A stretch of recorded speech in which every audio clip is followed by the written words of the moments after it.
सतनाम साहिब की सभी भक्त आत्माओं को, सभी साधु संत समाज को। रामायणी नंबर 26 और इसमें आप देखेंगे चेतन आत्मा से शरीर रचना का वर्णन। इसके बारे में सतगुरु कबीर साहब अपनी वाणी में कह रहे हैं। आप ही करता भय कुलाला, बहुविधि बासन गढ़े कुम्हारा। विधिने सबय कीन एक ठाऊ, अनेक जतन के बने कनाऊ।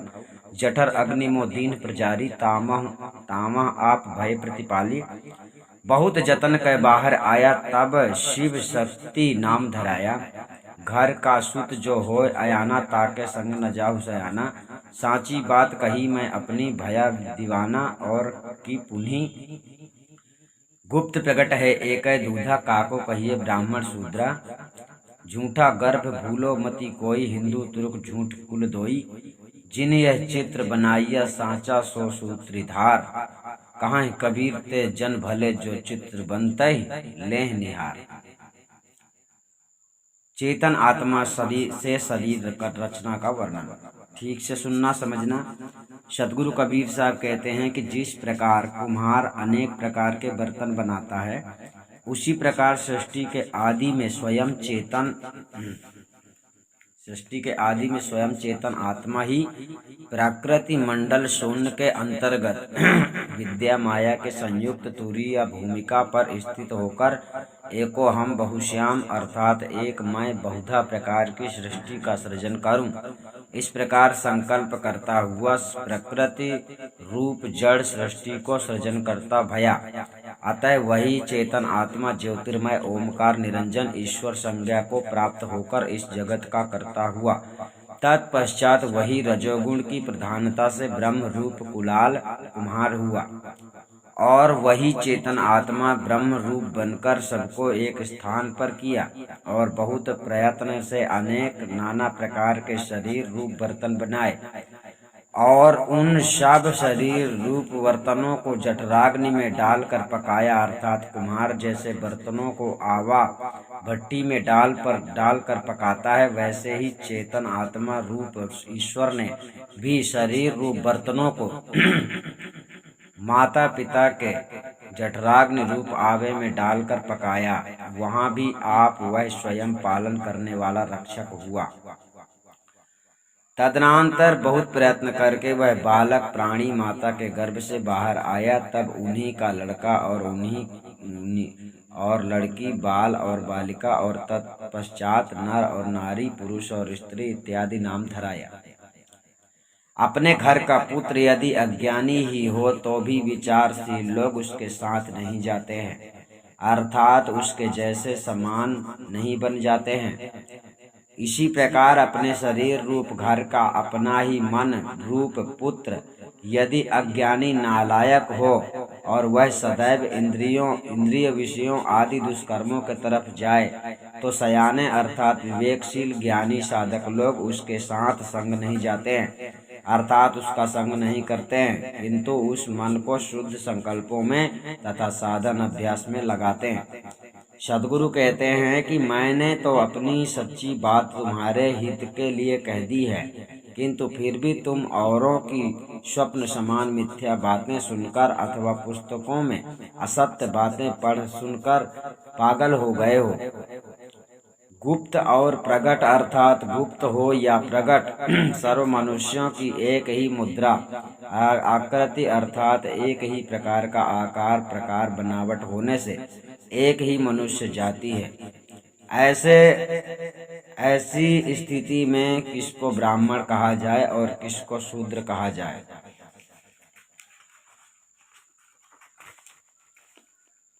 सद्गुरु कहते हैं कि हे भाइयों, हिंदू और मुसलमानों, इस मिथ्या अहंकार में तुम लोग कोई मत भूलो, क्योंकि हिंदू और तुर्क अर्थात मुसलमान ये दोनों ही जातियां मिथ्या हैं। वास्तव में सबकी सच्ची एक ही मनुष्य जाति है। जो चेतन आत्मा पिंड और ब्रह्मांड विद्या और अविद्या के अंतर्गत उनके उपाधि भेद से ईश्वर और जीव संज्ञा को प्राप्त हुआ है, जिसने इस ब्रह्मांड रूप विशाल संसार रूपी चित्र को तथा नाना प्रकार के पिंड शरीर रूपी चित्र को बनाया है, वही सच्चा सूत्रधार है, अर्थात वही बहुत चतुर कारीगर है। सतगुरु कबीर साहब कहते हैं कि वही ज्ञानी विवेकी जन उत्तम अच्छे हैं जो उस चेतन आत्मा रूपी चित्रकार को देख लेते हैं, अर्थात अपने चेतन आत्म स्वरूप का साक्षात्कार परिचय कर लेते हैं। जिस प्रकार कुम्हार मिट्टी से नाना तरह के बर्तन गढ़ता है, इसी प्रकार अष्टधा प्रकृति संयुक्त सूक्ष्म शरीर धारी चेतन आत्मा भी नाना प्रकार की योनियों के शरीरों की पूर्व कृत कर्मों के संस्कारानुसार प्रयत्न पूर्वक रचना करता रहता है। माता के गर्भाशय में लड़का लड़की के रूप में नर नारी आदि शरीरों का निर्माण चेतन आत्मा की उपस्थिति बिना हो नहीं सकता। चेतन आत्मा के रहने पर ही गर्भाशय पिंड की रक्षा एवं वृद्धि संपन्न होती है। गर्भ से बाहर आने पर ही चिन्हों के अनुसार पुत्र तथा पुत्री कहा जाता है। अतः गर्भाशय में जिस सूत्रधार अर्थात चित्रकार चेतन आत्मा शक्ति ने वह देह रूपी पुतला बनाकर तैयार किया है, वही एक सत्य वस्तु है जो उस चेतन आत्म तत्व का ज्ञाता है। वही व्यक्ति सच्चा विवेकशील ज्ञानी है। भाव यह है कि जिस प्रकार कुम्हार दंड चाक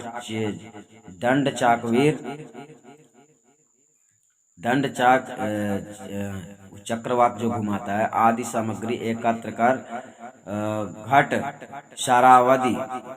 घट शरावादि अनेक प्रकार के बासन अर्थात बर्तन गढ़ता है, उसी प्रकार चेतन आत्मा भी स्वयं सृष्टि की सामग्री मायादि को स्वीकार कर आकाशादि पंच तन्मात्रा से लेकर स्थूल पंच महाभूत भौतिक तथा प्राणियों के अनेक प्रकार के शरीर रूप बर्तन गढ़ने के लिए कुलाल के समान कर्ता बन जाता है।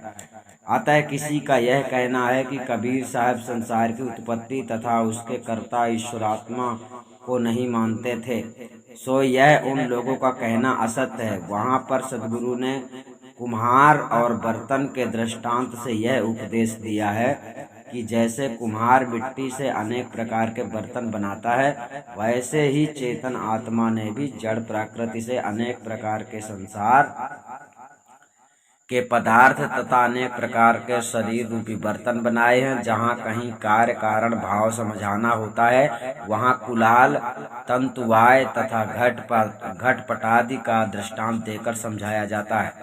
अतः इन दृष्टांतों और दार्शनिक शैली को देखने से प्रतीत होता है कि सद्गुरु को दार्शनिक ज्ञान कितना उच्च कोटि का था। इससे कबीर को शास्त्रीय ज्ञान नहीं था, यह कहने वाले परास्त है।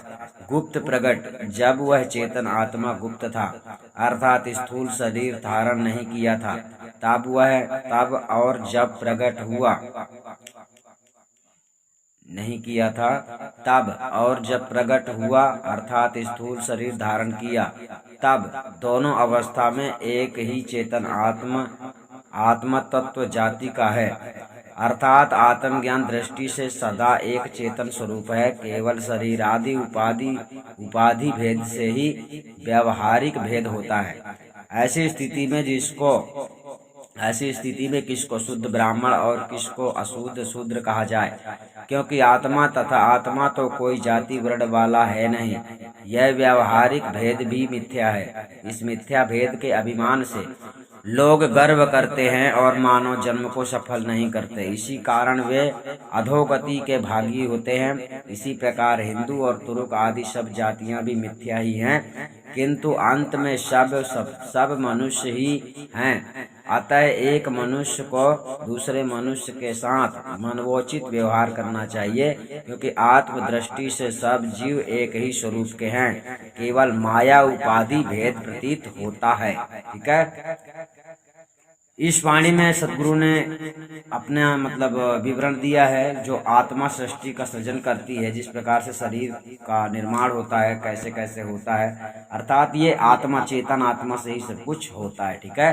तो चेतन आत्मा ब्रह्म निरंजन को कहा जाता है। ब्रह्म निरंजन का जो शुद्ध चेतन आत्मा है वो अलग है, और अशुद्ध जो चेतन आत्मा है, अशुद्ध जो है, जो अवगुण है, जो बुरा है, जो काल है, वो अलग है। ठीक है। तो यहाँ पर दो चीजें आपको बताई गई हैं सबसे पहले आत्मा का ये जो आत्मा, चेतन आत्मा शरीर रचना, मतलब ये चेतन आत्मा निरंजन ही है जिसके द्वारा ये शरीर बनते हैं। संसार में जिसके भी शरीर बनते हैं उसी का काम है ये करना, ठीक है। और इसी में जीवों को भ्रमित करना, जीव इसी में भ्रमित रहता है इस शरीर में, ठीक है।